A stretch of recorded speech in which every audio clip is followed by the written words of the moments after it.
Bonjour à tous. Cette vidéo est la première d'une série de 5 vidéos sur le thème de la proportionnalité.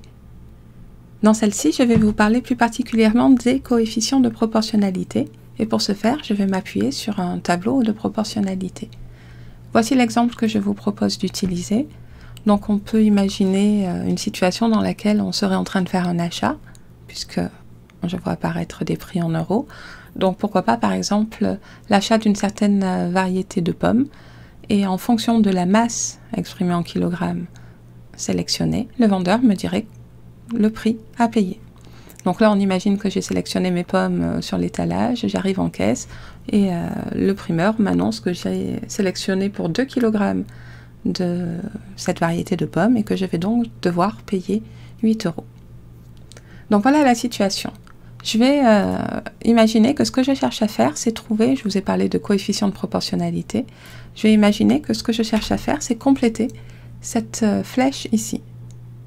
À ce moment-là, ce que je cherche à trouver, c'est comment passer de la masse, exprimée en kilogrammes, au prix,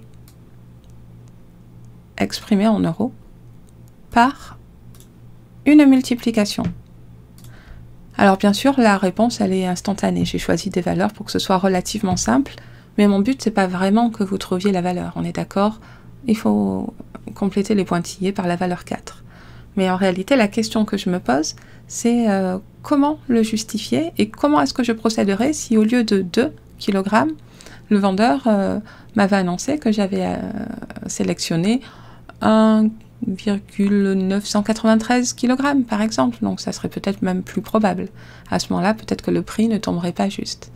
Ensuite, peut-être qu'il sera amené à faire un arrondi, mais en tout cas, comment est-ce que je procéderais si les valeurs n'étaient pas aussi simples? Eh bien, il va me falloir une méthode qui marchera à tous les coups. Alors, je vais analyser la méthode grâce à ces exemples volontairement simples pour voir comment est-ce qu'ensuite je vais rédiger d'une manière générale. Donc je vous rappelle la question que je me pose, je cherche à compléter le coefficient ici, donc je cherche 2 fois quoi est égal à 8. Je vais l'écrire cette égalité en ligne, je cherche à la compléter. C'est une multiplication à trous. 2 fois un nombre inconnu égale 8. On a déjà parlé de ce type d'égalité. On sait que lorsque l'on a une multiplication à trous, c'est une division que l'on est amené à faire. Alors quelle division? Eh bien, il faut que je définisse la division à partir des nombres qui sont donnés dans l'énoncé. Donc le nombre 8 et le nombre 2 sont donnés dans l'énoncé, et je me demande comment trouver la réponse à partir de ces deux nombres-là. Eh bien, je répète, nous l'avons déjà vu, c'était dans le chapitre sur les nombres en écriture fractionnaire. On avait écrit non pas la division avec les 2 points, mais sous forme d'une fraction. Et donc le nombre qui multiplié par 2 donne 8. On avait dit que c'était tout simplement 8 sur 2. Donc le résultat de cette multiplication à trous divisé par le coefficient par lequel était multiplié le nombre inconnu. Donc je reprends en analysant cette fois l'égalité, mais avec la flèche là-haut. Je cherche quel est le nombre qui multiplié par 2 donne 8. La flèche, elle va de 2 vers 8. Et donc pour obtenir la réponse, j'ai pris le nombre d'arrivée, le nombre qui est au bout de la flèche, et je l'ai divisé par le nombre de départ, le nombre qui est au départ de ma flèche. Donc bien sûr, on retrouve 4, là, on est bien d'accord. Je vous montre comment rédiger. Eh bien, il y a de grandes chances pour qu'en réalité, ce ne soit pas ça la question, mais que ce soit une question que vous vous posez pour pouvoir poursuivre un exercice plus complexe que simplement compléter cette petite flèche. Donc à ce moment-là, la question, elle n'est pas posée clairement, elle n'apparaît pas ici écrite de la sorte, et il va falloir que vous informiez votre correcteur que c'est ce que vous êtes en train de chercher. Vous êtes en train de chercher par quel nombre multiplier le nombre de la ligne du haut pour obtenir le nombre de la ligne du bas. Donc vous cherchez le coefficient de proportionnalité qui permet de passer de la ligne du haut, la rose, à la ligne du bas, la noire. Alors plutôt que de parler de la ligne du haut et la ligne du bas, j'ai parlé de la première ligne et la deuxième ligne. Donc voici la phrase que j'écrirai pour expliquer ce que je suis en train de faire. Je cherche le coefficient de proportionnalité qui permet de passer de la première ligne à la deuxième ligne par une multiplication. J'insiste sur cette partie de la phrase parce que elle est vraiment importante, j'y reviendrai un peu plus tard. Alors, je vous l'ai dit, ce coefficient, je vais l'écrire sous la forme d'une fraction. Et bien sûr, ensuite, je peux faire le calcul, hein, mais comment est-ce que j'obtiens cette fraction? Soyez bien vigilants.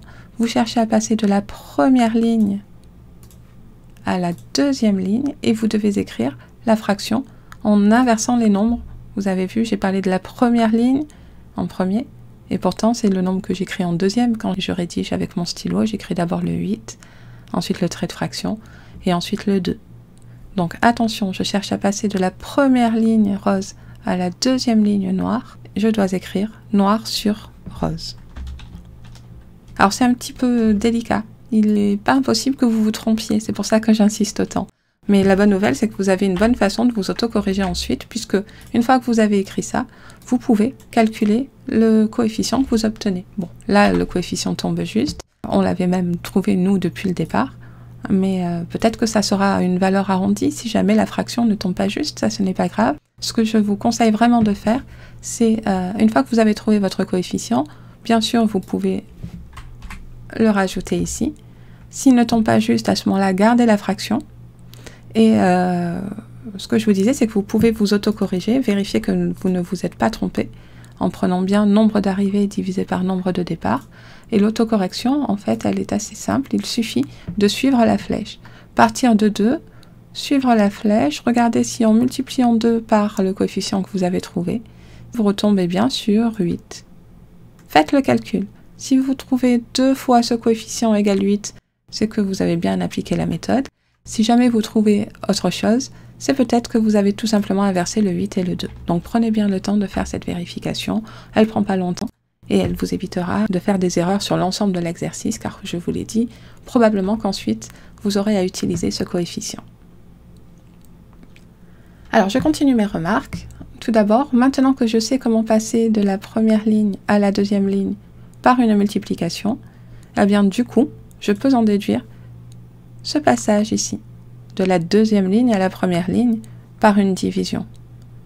Bien sûr, c'est le même coefficient.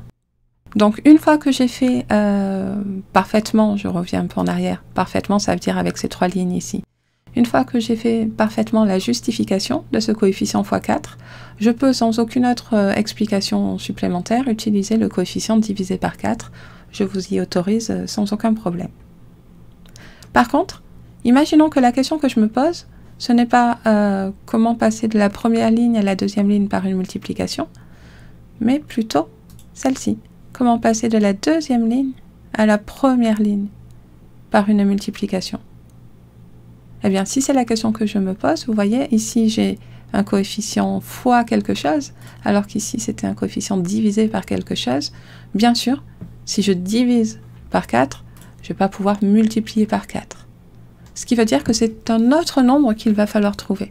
C'est pour ça qu'au tout début de ma vidéo, ici, j'ai discrètement annoncé que j'allais vous parler des coefficients de proportionnalité d'un tableau de proportionnalité.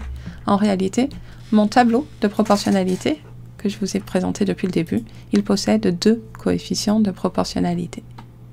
Donc j'ai déjà trouvé le premier, 4, et je vais maintenant voir comment trouver le deuxième. Alors, je cherche à passer du prix à la masse par une multiplication, donc je cherche 8 fois quoi est égal à 2. Bon, je pourrais faire exactement le même raisonnement que tout à l'heure, hein, vous remontrer l'égalité, c'est une égalité à trous, 8 fois quelque chose égale 2. Je vous rappelle du coup que ce sont les fractions qui vont me permettre de m'en sortir.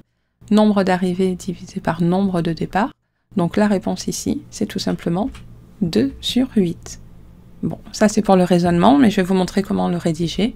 Bien sûr, je vais le rédiger exactement de la même façon que tout à l'heure.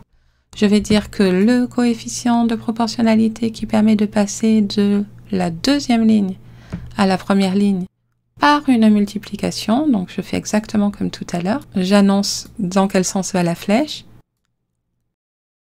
Elle va du noir vers le rose cette fois, hein, je passe de la deuxième ligne, le départ, à la première ligne, l'arrivée. J'insiste à nouveau sur le fait que c'est une multiplication qui m'est demandée ici, ou en tout cas que je me suis imposée ici.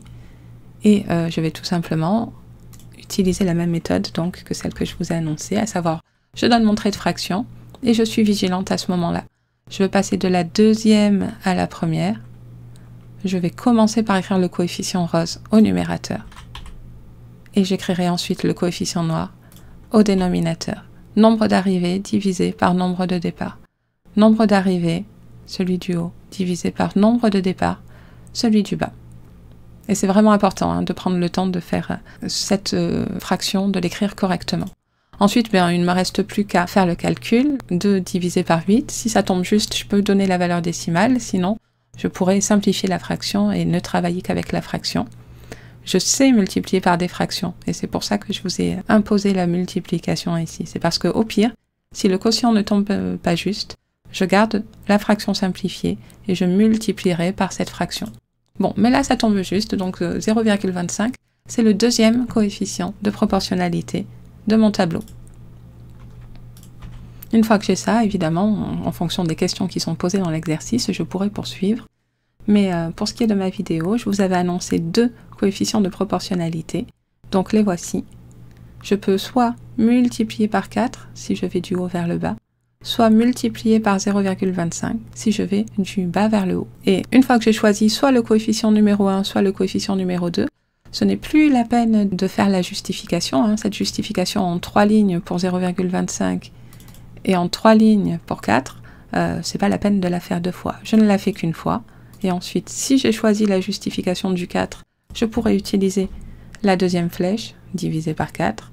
Si j'ai choisi la justification du 0,25, à ce moment-là, ensuite, j'aurai à disposition cette flèche-là, le diviser par 0,25.